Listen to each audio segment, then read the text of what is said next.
It's here, one of the most highly anticipated Skyrim mods to ever enter development has finally arrived. Sort of. Today, Skyrim Together, the mod bringing multiplayer functionality to the Elder Scrolls V, has officially entered its closed beta, giving some members of the community their first multiplayer Skyrim experience. Now that I've gotten quite a few hours of playtime in, this video will be a general overview of the mod itself, some of its core features worth noting, and the developers' plans for future updates. Towards the end, we'll also discuss how you can get into the closed beta for yourself, and the upcoming open beta, which will be releasing to the entire public very soon.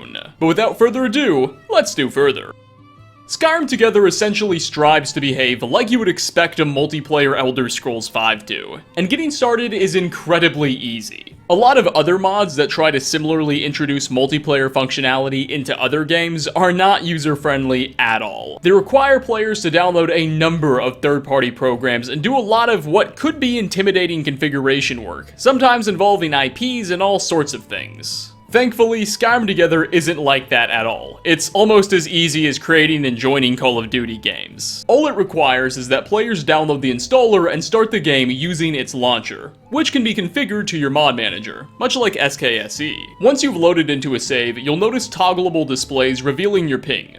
Pressing the right control button will open up a custom UI, which allows you to either invite friends to join you, or accept invitations and join friends. There's also an option to directly connect to servers by simply inputting their address. Once you've accepted an invitation, your character will immediately be placed into the corresponding server, but the process is incredibly seamless. You will notice a change in weather and time for obvious reasons, and a cool list of players will appear on your HUD, but there are no loading screens or any of that nonsense, and your location doesn't change either. You just pop in and go find your friends wherever they are, and they can be very far away. As thankfully Skyrim Together doesn't restrain players with any type of tethering system. While the practice is becoming less common, many open-world multiplayer games require users to stay close to each other, or not drift off more than a certain distance away from the host due to processing limitations, none of which are an issue with this mod. If you'd like, one member of your game can be off in Winterhold trading with merchants, while another is clearing dungeons in Markarth, while you're starting the main quest line in Riverwood.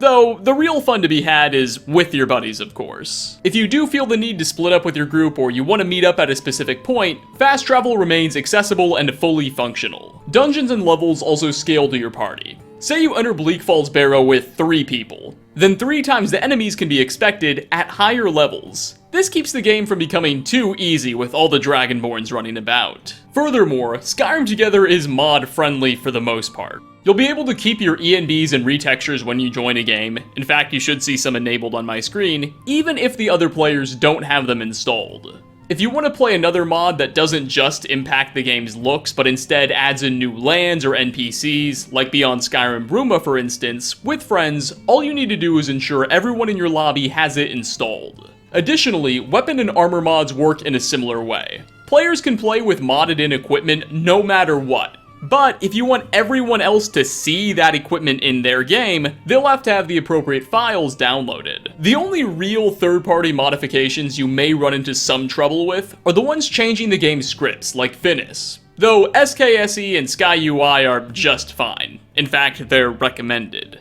If you're excited to get your PvP on, the Together team has thought about you, and you're more than allowed to just start fights to the death with your friends. The corresponding death system has also been completely reworked. As you might imagine, when you die in a multiplayer game, you can't just reload a save.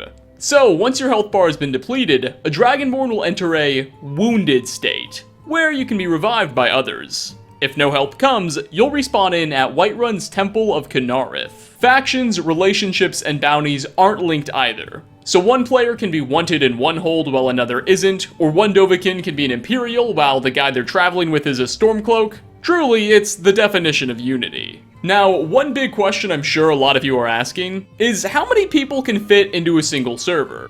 As of now, that number is capped at 8. The authors believe that this is the highest they can go while still guaranteeing a good experience. However, they have left the door open to possibly expanding upon that number once the open beta launches and other bugs and quirks have been taken care of. Something neat is that in-game menus have been modified to no longer pause the game. for obvious reasons. And while currently loot and chest inventories are not synchronized between players, meaning everyone will see different items in different containers, the devs do have plans to address that. Synchronization is by far, and not shockingly, the biggest disruption to this mod.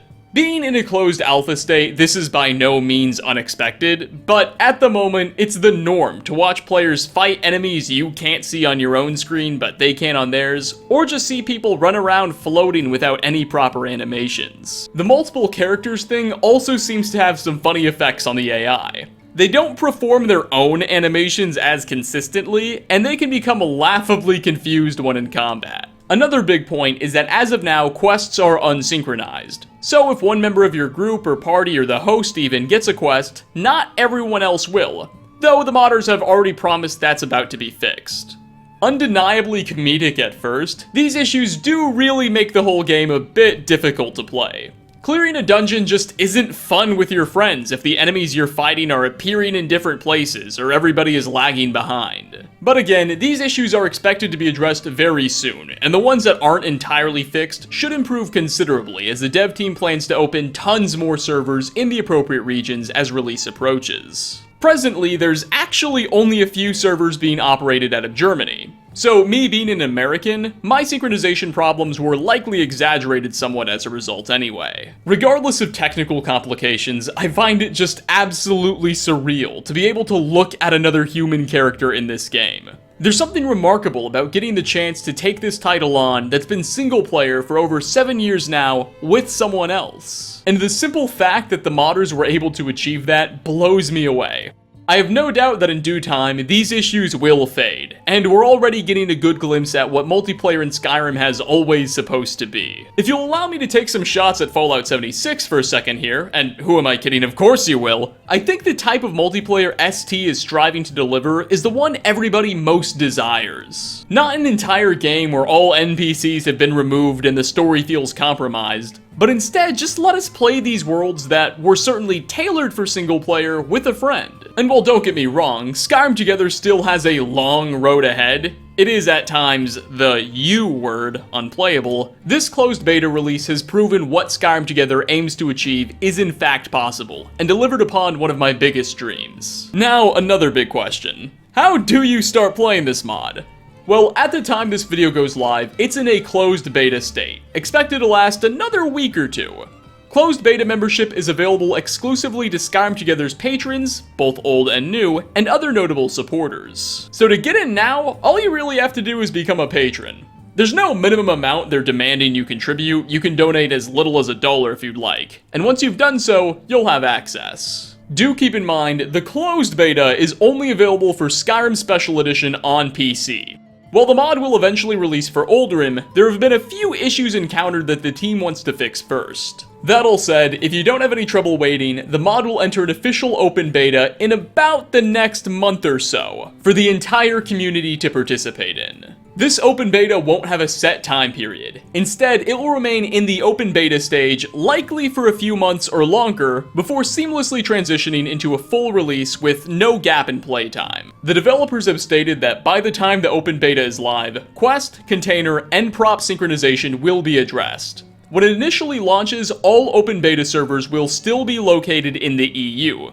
Mind you, you can still play if you're not in Europe, you'll just likely be subject to some connection hiccups. But as time goes on, they'll open more servers in the States and Australia, as the Skyrim Together team gets a good grasp on where their player base is located. The open beta will, of course, also be available for players of Oldrim 2. They expect those quirks to have been worked out by then.